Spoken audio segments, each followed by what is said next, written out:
tetulina wadde wetukwataganira n'abantu abo kubanga tebamanyi Nabbi Muhammad sallallahu alaihi wasallam. Abalungi bye mulaba nange bye ndaba ebya musajja mukulu Ali Mondo okujjayo n'ag'omu buto okulwanyisa da'wa ekoola abantu okubazza eri okwawula Allah subhanahu wa ta'ala n'okubagoba ku shiriki wamu n'okubakoola basinze Allah nga nabbi waabwe bwe yabalagira okubeera nga basinza beewale okubeera nga basinza Allah subhanahu wa ta'ala n'agalowoozo ge bajje mu bwongo bwabwe ne bakuyita okusinza Allah subhanahu wa ta'ala. Ku mukolo musajja mukulu gwe yabaddeko n'egimu ku mitwe gy'obushiya mu ggwanga ne bajjayo n'ag'omu buto mu kuvumirira da'wa eno bal n'okuwera nga bwe bagenda okubeera nga bajjayo n'ag'omu buto ebbanga lyonna kulwanyisa dawa ya tawhid. Antum rijalun wa nahnu rijalun, mu madhhabu gammwe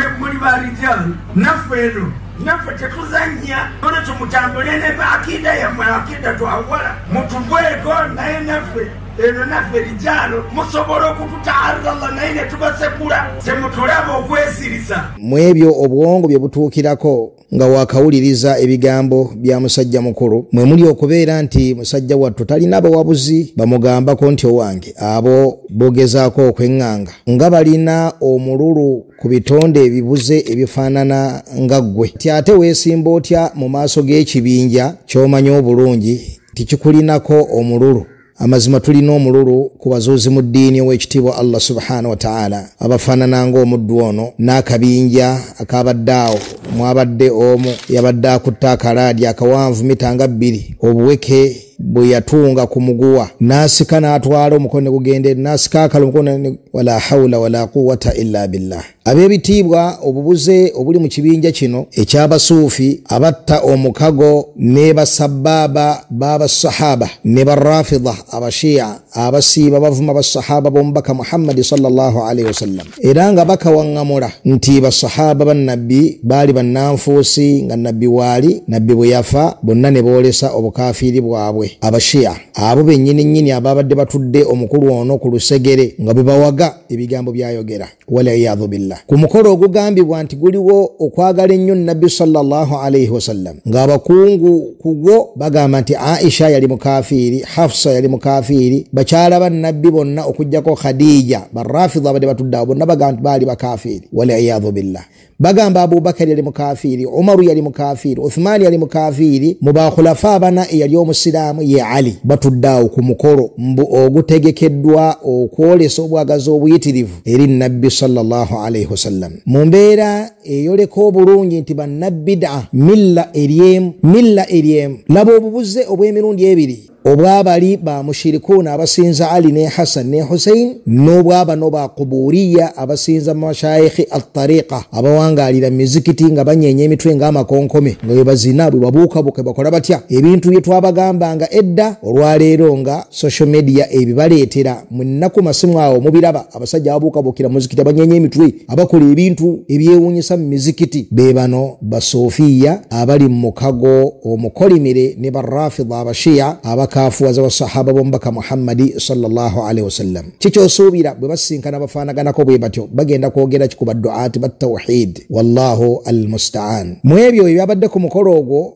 mwe mwabadde statement y'omuzeeyi oyo ng'ayogera ku al-Imam Muhammad ibn Abdul Wahhab an-Najdi rahimahullah omumanyi omunene wa umma eno ow'ekitiibwa twala obuwangazi bwe bwonna ng'akoola abantu okubeera nga bawula Allah subhanahu wa ta'ala n'okubagoba ku shiriki. Abalongo bano abashiya n'abasuufi ne bamukyawa olukyawa olw'amaanyi olw'okubeera nti da'wa ye yali ezimbiddwa kuvumirira ekyo kye baazimbirako eddiini yaabwe okusinza ebitali Allah subhanahu wa ta'ala n'okuzuula mu ddiini y'ow'ekitiibwa Allah tabaraka wa ta'ala. Kati amwogerako nga bwajerega bannatawhidi nga bwe batamanyi ddiini n'agamba nti Muhammad ibn Abdul Wahhab yawandiika akatabo kali awo kayitibwa al-aqida al-wasitiyya kalina pages nga 12. Muhammad ibn Abdul Wahhab kalukarisala al-aqidatul wasitiyya alina akatabo ke yawandiika Muhammad ibn Abdul Wahhab yawandiika akatabo bakaita aqidatul wasitiyya ndozo bakalina mpapulo 14 sheikh Jahiru omwa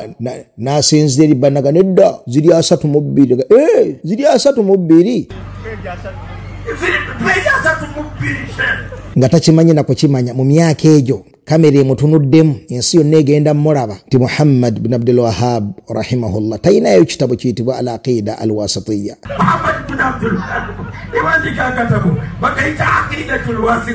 Ekyo kitabo kya Shaykhul Islam Ibn Taymiyyah rahimahullah rahmatan wasi'a. Laba akulira ekibinja ekyeyita ekyeddiini tamanyi na basics za aqida, ebitabo ebiri basic mu aqida. Dunia yonna era ne bagamba omusajja yali amanyi tawhid, yali amanyi tawhidi okusanga balijalo tawhidi. Tayinza na kumanya nti kino ekitabo kyawandika omumanyi gundi kino wabula yajilisu amama nnas yatakhabbat fil jahl wal iyadhu billah. Atuula mu maaso g'abantu n'alyoka ayolesa obutategeera ddiini obw'ekika ekyawaggulu wal iyadhu billah, nga n'abali amwetoolodde bakateyamba tekuli n'omu ayinza mugati owange seeka oba naave n'amukuba ekitabo kyoga kya Muhammad bin Abdul Wahhab munnange kya Shaykhul Islam Ibn Taymiyyah rahimahullah. N'alyoka adda ku Sheikh w'ekitiibwa Ibn Taymiyyah n'amuvuma, n'adda ku Ibn Abdul Wahhab n'amuvuma. Bw'otuuka kunugundi oyo ku Wahhab Ibn Taymiyyah alina ensobizi yagenda atoola abamu ku ashabi Rasulillah, naye Ibn Taymiyyah nga yatoola ensobi. Muhammad ibn Abdul Wahhab kati akoleki gwe yagenda agoberera. Nolwekyo abantu abo bazze n'ensomesa embi ennyo. Nadda ku bannanyi tawhidi n'abavuma. Nolwekyo abo abanajidi bamudabidabina la ilaha ulai wa la ilaha ulai.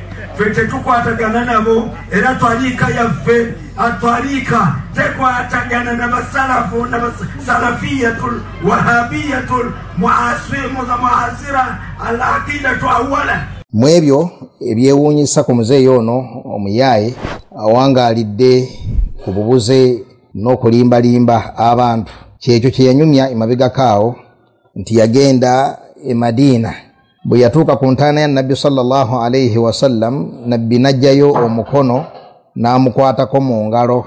Kakati bannembwa abaali abo yali agenze nabo bwe baalaba omukono gwa Nabbi nabo ne bajjanga badduka bagukwate mu ngalo. Nabbi n'aguzzaayo n'agamba dde njagalako n'ali mmondo yekka. Allahul musta'an. Ne basaakaanya basajja battu. Allah abalongoose abataase obubuze n'obusibe mu bubuze. Temutulaba okwesirisa nemulowooza nti tetuliiwo.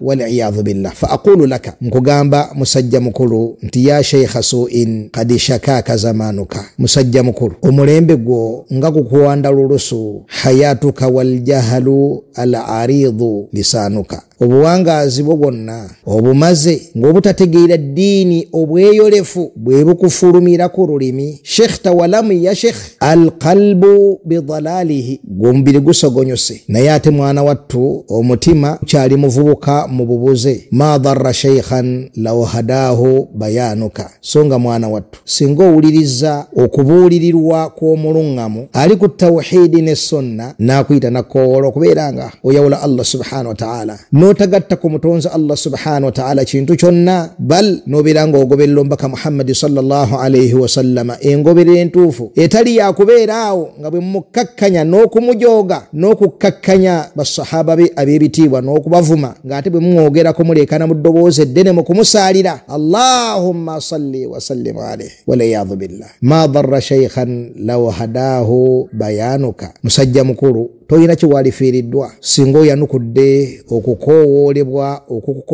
abo abali ku buluŋŋamu. Gawaaka alkiburu waljahalu anil huda, naye bambi kitawe okwekuza n'obutategeera ddiini bikulemesezza okubeera nga otambulira ku buluŋŋamu. Aqwaluka adhalmau tutufiu nuuraka. Sajja mukulu mweru naye agagambo agajjudde ekizikiza gonna ogasiŋŋaana mwana wattu nga gamubisse obweru bwa feesi. Tuhajimu ahala alhaqi bilbuhtaani fil mala, gutoyina nsonyi okulumbagana abo abakowoola abantu ne wabazza eri obuluŋŋamu n'amazima n'obatemerera mu lujjudde kamera zikutunuddemu. Bila hayai min ilahin wala tuqa, nga tolina wadde ensonyi Allah subhanahu wa ta'ala wadde okubeera ng'oli mwaka mutya. Asbahta kabira fi sinni saghiran, mwana wattu bukeesezza olwaleero ng'osajja kudde oli musajja mukulu, buli omwakulaba nti ono musajja mukulu, naye bambi saghiran fil ilmi wa fi ttariqi mutakhabbita nga obutategeera diini obutajimanya nga mwana wattu bukukozeza mu maaso g'abategeera eddiini era nga bakulaba oli mu kubeera nga obuyaanira mu kkubo ery'eddiini. Umirta fi ddalaali fazaadaka umuruka, obuwangaazi obumalidde mbubuze kati ate obuwangaazi bambi ne bukwongera bwongezi sharra, kwongera bwongezi bubi na mitawaana. Wama aghnaka tulu umurika, bambi nobeera nga togasiddwa buwangaazi bwo obuwanvu. Fatubu ila ilahi madumta qadira, kale oweebwa amagezi okubeera nga oyanguwa munnange weenenyeze ow'ekitiibwa Allah tabaraka wa taala kubanga mazima ddala okyakirinako obusobozi. Au yukhzika Allahu in mita mu'anidan, oba Allah ajja kukakkanya kutyoboole singa onaafiira ku bw'amawale. Waffaqa Allahu aljamii lima yuhibbuhu wa yardah walhamdulillahi rabbil alamin.